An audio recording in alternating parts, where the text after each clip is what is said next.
ꯁꯤꯁꯤꯅ ꯃꯌꯥꯝ ꯑꯩꯈꯣꯏꯒꯤ ꯃꯣꯗꯨꯂꯥ ꯘꯥꯠ ꯑꯩꯈꯣꯏꯒꯤ ꯃꯔꯨꯒ꯭ꯔꯥꯝ ꯊꯋꯥꯗꯨꯅꯤꯀꯣ ꯍꯦꯋꯥꯒꯤ ꯀꯟꯗꯤꯁꯟ ꯍꯧꯖꯤꯛ ꯍꯧꯖꯤꯛ ꯌꯦꯡꯉꯨꯀꯣ ꯃꯃꯥꯡꯗꯤ ꯄꯨꯔꯥ ꯊꯨꯝꯈꯔꯦ ꯃꯌꯥꯝ ꯑꯩꯈꯣꯏ ꯍꯧꯖꯤꯛ ꯁꯦꯔꯥꯝꯈꯨꯟ ꯑꯝꯇꯪ ꯌꯦꯡꯒꯦ ꯁꯦꯔꯥꯝꯈꯨꯟꯁꯦ ꯀꯃꯥꯏꯅ ꯇꯧꯒꯦ ꯍꯥꯏꯗꯣ ꯁꯦꯔꯥꯝꯈꯨꯟꯒꯤ ꯐꯤꯕꯝ ꯊꯤ ꯁꯣꯛꯑꯦ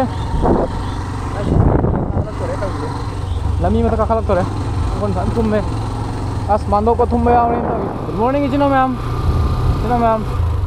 ꯉꯁꯤꯒꯤ ꯕꯣꯔꯥꯛ ꯇꯨꯔꯦꯟꯒꯤ ꯀꯟꯗꯤꯁꯟ ꯋꯥꯇꯔ ꯂꯦꯚꯦꯜ ꯀꯃꯥꯏꯅ ꯇꯧꯔꯤꯕ ꯍꯥꯏꯕꯗꯣ ꯏꯆꯤꯟꯅꯥꯎ ꯃꯌꯥꯝ ꯌꯦꯡꯃꯤꯟꯅꯔꯨꯔꯁꯤ ꯑꯩꯁꯨ ꯊꯣꯛꯂꯛꯑꯦ ꯑꯗꯣ ꯏꯆꯤꯟꯅꯥꯎ ꯃꯌꯥꯝ ꯏꯁꯥ ꯏꯁꯥꯒꯤ ꯈꯨꯟꯗ ꯀꯃꯥꯏꯅ ꯍꯧꯖꯤꯛ इसिंगी कंडीशन से कमाई तौरीगे खाबीरो कमेंट सेक्शन में हाईरो अरे करीगुम कवर अप तो अनपदी कवर अप तौबदी तौरगे बेरिगेट थादा लेरमे तौरसे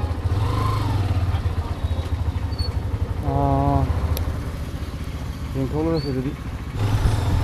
इचना मैम अखोगी असीसे रेनकोट पक्रे नदी मथक नुसा खतंग खाली खाली तौबनीना अदुम पक्रेबको सरी पक्रे रेनकोट अदम खतंग तहीबगा अनपुना घाट येंगा अदगी करी कमाई तौरीगे हाबदु जोंबगा अदगा साइडकी अखोगी रोंगपुर साइड अई मलुग्राम खोला अदुगदी यामना इंजलेना पाउ तायको रोंगपुर गदी चपंग मरदो मलुग्राम खोलादो येंगे तम सेंटरोदी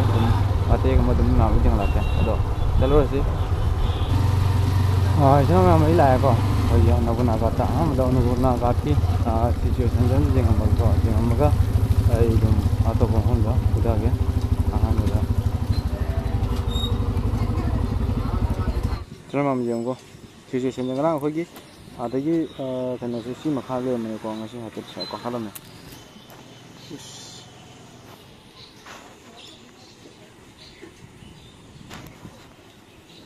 इमा फजन चाखले हे इसिंगसे नोंगी लेपखरे अदुबु इसिंगी चावबा तब तब हेंगलेको हजिक अखोगी फ्लड सेल जेंगलके मांगदा हजिकपुदी पुंग 10 तादीबको 10:45 सॉरी 9:45 तारेबको अदु येंगे गेसनाम खतो हमसे बो हेंगले हे 9 की को 21.27 डिफरेंस है जोंको 23 दे 27 लाइन दे 4 सेंटीमीटर तो नहीं हेंगले निको सने 21 दे 23 सनेसु 2 तो नहीं हेंगलको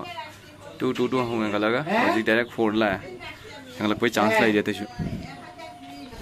चलो मैं हो चलसे आई ना चला के हो इतकोला मलुग्राम हम कमाई तौगे अदगी सदर घाट की हम कमाई तौगे जिंगे पुंग 10 दमको हलमदाइदा मुकम लागा मैमदा जिंगलके पुंग 10 की सिचुएशन हो 9:49 तारे 10 मिनट हेन लेदी को 10 मिनट ngareगे नगा मई इतला जौरे इतला से येंगदी यूम का नामा उन्ना जाओगे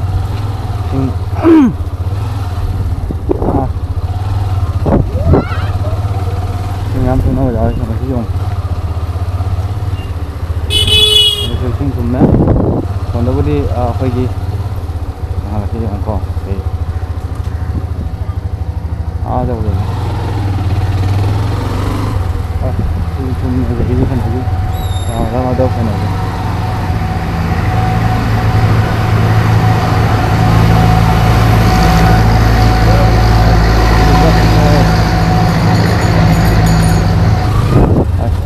मी मैम पाखन खलगा लेना लगना लेसे एनीदनेबको अदो चितायदी याम थिना थुम्मे अदो एनीदी चितायसे येंगबदि खितंग चागिद्रे कइनाइदा जुम मता ओयको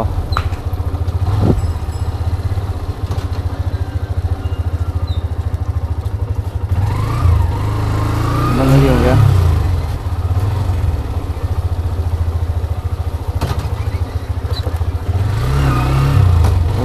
ताय थुम्मे ना फलागी कम लेनो खंदे सांगाम जंदो से हजू इखलाई कंडीशन ने मखा दे थुम्मे दो ऐसे मपान दने जामना चंगनद्रे या तो हम दम जे खलोगे चमा सांगाम जंको कोई इखलागी ꯄ꯭ꯂꯦꯒ꯭ꯔꯥꯎꯟꯗꯣ ꯌꯥꯝ ꯊꯨꯝꯖꯜꯂꯦ ꯑꯩꯈꯣꯏꯒꯤ ꯐꯨꯠꯕꯣꯜꯒꯤ ꯄꯣꯁꯁꯦ ꯑꯩꯈꯣꯏꯒꯤ ꯒꯣꯜ ꯀꯤꯄꯔ ꯄꯣꯁꯁꯦ ꯌꯦꯡꯉꯨ ꯐꯥꯏꯕꯣꯛ ꯌꯧꯈ꯭ꯔꯦꯅꯦ ꯌꯥꯝ ꯁ꯭ꯋꯥꯏꯁꯨ ꯏꯁꯤꯡ ꯈꯛꯇ ꯉꯥꯏꯔꯦ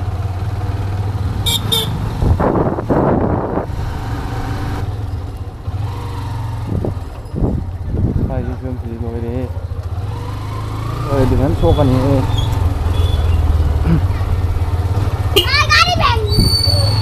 ꯑꯉꯥꯡ ꯌꯦꯡꯉꯅꯤꯕꯣ ꯑꯅꯧꯕꯗ ꯁꯥꯕꯅꯤ ꯀ꯭ꯂꯥꯁꯁꯤꯒ ꯒꯥꯔꯤ ꯊꯧꯕ ꯃꯇꯝꯗ ꯌꯥꯝ ꯊꯤꯅ ꯌꯦꯡꯅ ꯊꯧꯗꯥꯏ ꯀꯩꯒꯤꯅꯣꯗ ꯑꯉꯥꯡ ꯊꯣꯛꯂꯛꯑꯦ ꯑꯍꯟꯗꯒꯤ ꯀꯩꯗꯒꯤ ꯂꯝꯕꯤꯒ ꯁꯥꯏꯠ ꯄꯤꯕꯣꯟꯗꯦ ꯃꯣꯏ ꯊꯣꯛꯄ ꯂꯦꯞꯄ ꯂꯩ ꯀꯔꯤ ꯍꯥꯏꯅꯤ ꯑꯩꯈꯣꯏ ꯁꯥꯟꯇꯨ ꯍꯣꯏꯗ ꯂꯥꯛꯑꯦ ꯁꯥꯟꯇꯨ ꯑꯃꯨꯛ ꯄꯨꯔ ꯆꯠꯂꯨꯒꯦ ꯁꯣꯝꯗ ꯏꯁꯤꯡꯅ ꯂꯩꯍꯧꯔꯦ ꯏꯕꯨꯡꯉꯣ ꯁꯣꯝꯗ ꯏꯁꯤꯡꯅ ꯂꯩꯍꯧꯔꯦ ꯐꯖ ꯖꯨꯝ ꯊꯨꯝꯅꯍꯧꯔꯦ ꯁꯣꯟꯁꯥꯏꯠꯇꯅꯤ ꯊꯨꯝꯅꯍꯧꯔꯦ ꯐꯖꯅ ꯏꯁꯤꯡ ꯍꯦꯟꯒꯠꯂꯦ ꯐꯖꯅ ꯍꯦꯟꯒꯠꯂꯦ ꯍꯧꯖꯤꯛ ꯑꯇꯩ ꯏꯁꯄꯤꯠ ꯀꯟꯈꯠꯂꯦ ꯃꯣꯂꯣꯒ꯭ꯔꯥꯝꯒꯤ ꯁꯤꯆꯨꯋꯦꯁꯟ ꯑꯝꯇꯪ ꯌꯦꯡꯍꯜꯂꯛꯀꯦꯀꯣ ꯃꯣꯂꯣꯒ꯭ꯔꯥꯝꯁꯨ ꯍꯧꯖꯤꯛ ꯇꯛ ꯊꯦꯡꯅꯔꯛꯑꯦ ꯇꯧꯔꯤꯁꯦ 22가 ꯌꯧꯔꯗꯤ ꯃꯣꯂꯣꯒ꯭ꯔꯥꯝꯁꯨ ꯈꯔ ꯆꯪꯉꯛꯑꯅꯤ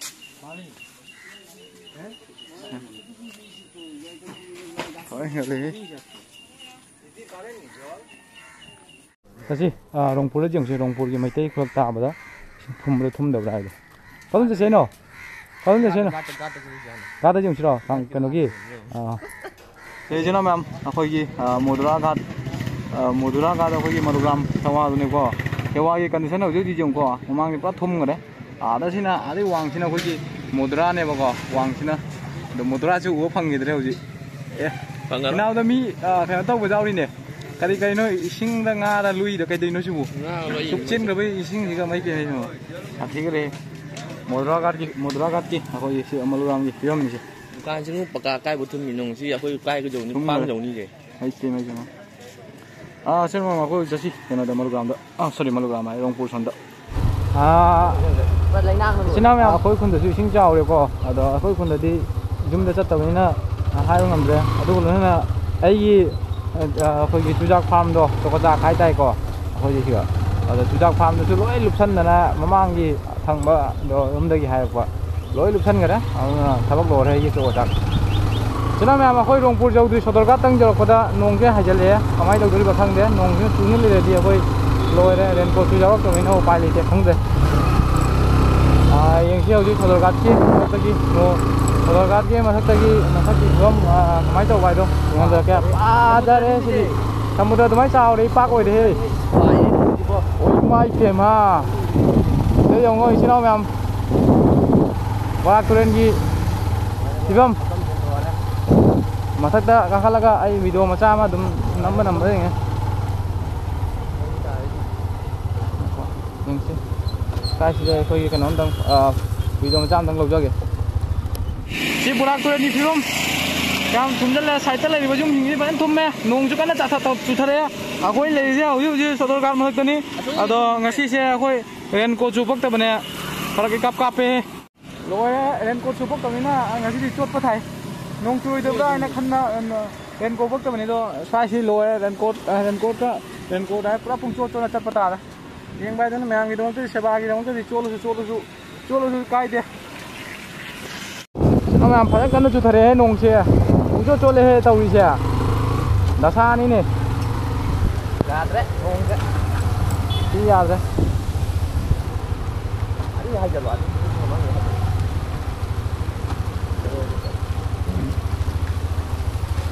ꯇꯧꯔꯁꯨ ꯄꯣꯠꯇ ꯆꯣꯠꯇꯕ ꯃꯤ ꯆꯣꯠꯂꯁꯨ ꯑꯗꯨ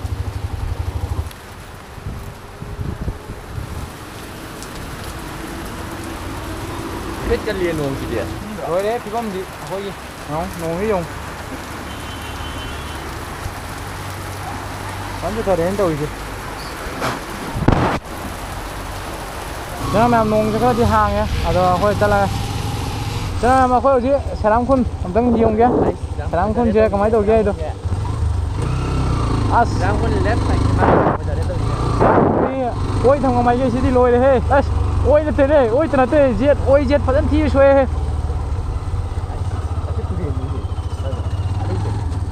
ꯀꯩꯅꯣ ꯇꯨꯔꯦꯟꯅꯤꯅꯦ ꯃꯣꯙꯨꯔꯥ ꯇꯨꯔꯦꯟꯅꯤꯅꯦ ꯁꯦ ꯃꯣꯙꯨꯔꯥ ꯇꯨꯔꯦꯟ ꯅꯠꯇ꯭ꯔꯣ ꯁꯦ ꯂꯧꯕꯨꯛꯅꯤ ꯁꯤꯕꯨꯗꯤ ꯂꯧꯕꯨꯛꯅꯦꯕ ꯐꯖꯅ ꯊꯤꯅ ꯁꯣꯛꯑꯦꯍꯦ ꯅꯪ ꯑꯩ ꯄꯨꯔꯥ 이 바다네 이싱 야메 바다는 티 야메시 바다 야메 가득하게 이싱한테 아 Lạp lên bên kia chứ, lạp cũng bên kia. Giờ tôi bắn đi nhưng mà tôi níu. Bắn đi mà tôi níu. 바다는 티 높에 아 사람 콘제 까이 되게 하우리노 망 Chứ hầu đấy. 대 하우라 봐 마이데 콜럭 까이 된다 이노 Mà đây cũng đang xử lý chẳng này. 지게라 하우리샤 참 상게 세군자 마이데 좀 그러자 아 마이데 좀 하우레네 ngoài kế đâu đi xuề chứ mấy cái gì mấy cái gì mà Rồi đây sai chung rồi đây. Lo mà trong cái máy chung luôn. sáng con chưa làm sáng con như phim đi xuề làm gì mà ta khá rồi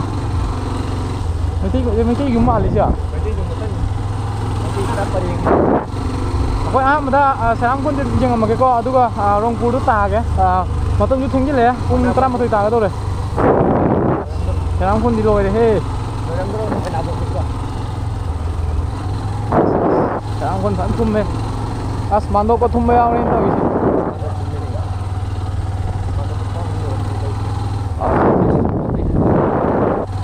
이제 또 이제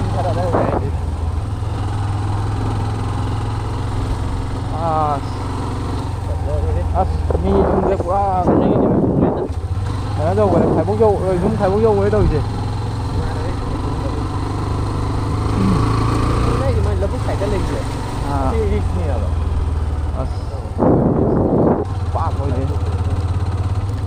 phải ngã phan đi hết phải tiếng gì nghe không ngã phan đi tiếng gì gì tí ngoài gì bợ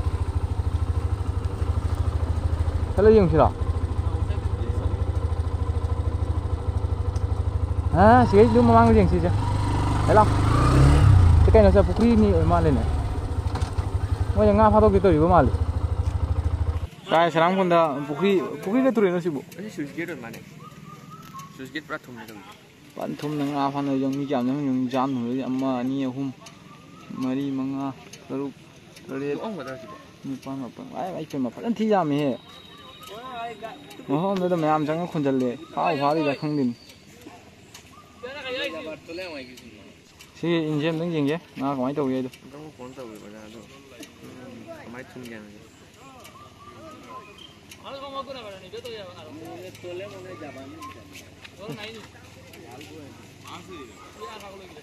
lắc lên ạ xe xử lý mà Rồi cuốn chiên thì thả cái phá hung gì thế này. tay được mày nè Có nó mực à?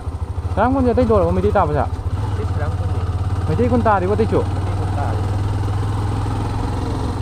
Mấy tí con chỉ một máy này chơi nhiều.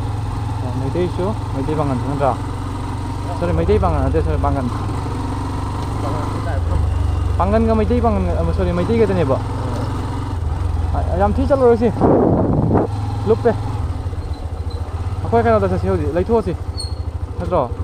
thì thằng ham em cùng bagi xem sao mà đi mua gì mấy날 buồn rồi đúng không mà đi thế lấy thua gì lấy crossing chắc rồi gì không mấy đâu Tôi đi xin rồi mà này chứ. bỏ sẽ làm con gì bởi vì màn đồ của dùng dẫn nó lùi làm con gì school cái mà có gì làm con gì thuộc leo gì cái nó long pool gì mà tiêm yang làm gì aduh belum halan sing jelek sing drama tu tak lah làm con gì không đi sini kok yang saya mai tegi ni di platform na sini je Ini mà trái đi như thế. Rồi đấy. nhưng mà trái đi này đó Ini mà hú gì ngoài kia đâu không đấy rồi không đâu nên là khơi long pool cái cho nó làm trăng rồi kìa con trai thì không mấy cái nào mà chúng ta không nghe bao cái còn nếu khơi lấy cái long pool kia khơi hack rồi cái nát cái lấy cái long pool này có Sondagi long pool kita terlalu malle, aduh lap puri lap tu ada apa ina kana tanggung jawab. Aduh nama mana talak ter, aduh single ya. Kita ya tahu baju mesti long pool dia, long pool sana kita ya tahu, cuma nawa jauh lepas. Koi ini cuma mesti di. Căng ra nó sẽ không có hóa được như thế. Aduh di wata mereka tahu ni upaya je. Không là rất đồ rồi. Foto nangkap keng ko. Sini chino ma'am, koi ki Sodorgat bridge matak taki. Sodorgat bridge matak taki. Cái situation như nào Phản thiên chào đấy. Nan đôi như chỉ có cái mà khác chỉ có lên làm mình có dùng mà chỉ được bắt thùng nó á đâu đấy. Yang ramai yang ko la hojik ngasai ko gi 9 da 21 27 le mani hojik 10 da 21 29 ada gi hojik 11 da 31 adi per hour da 2 second 2 centimeter hene ngale jiki phim sini ko sinamam na ngasai gi han ma siga jamna di ngat badu mai oi de ko centimeter ani ani ngala kunna na jam khang ngam de ado mathangi hayeng gi update mongum ko ka ya ngasi gi dum video sai lo sengge lagi kana mathangi video thenga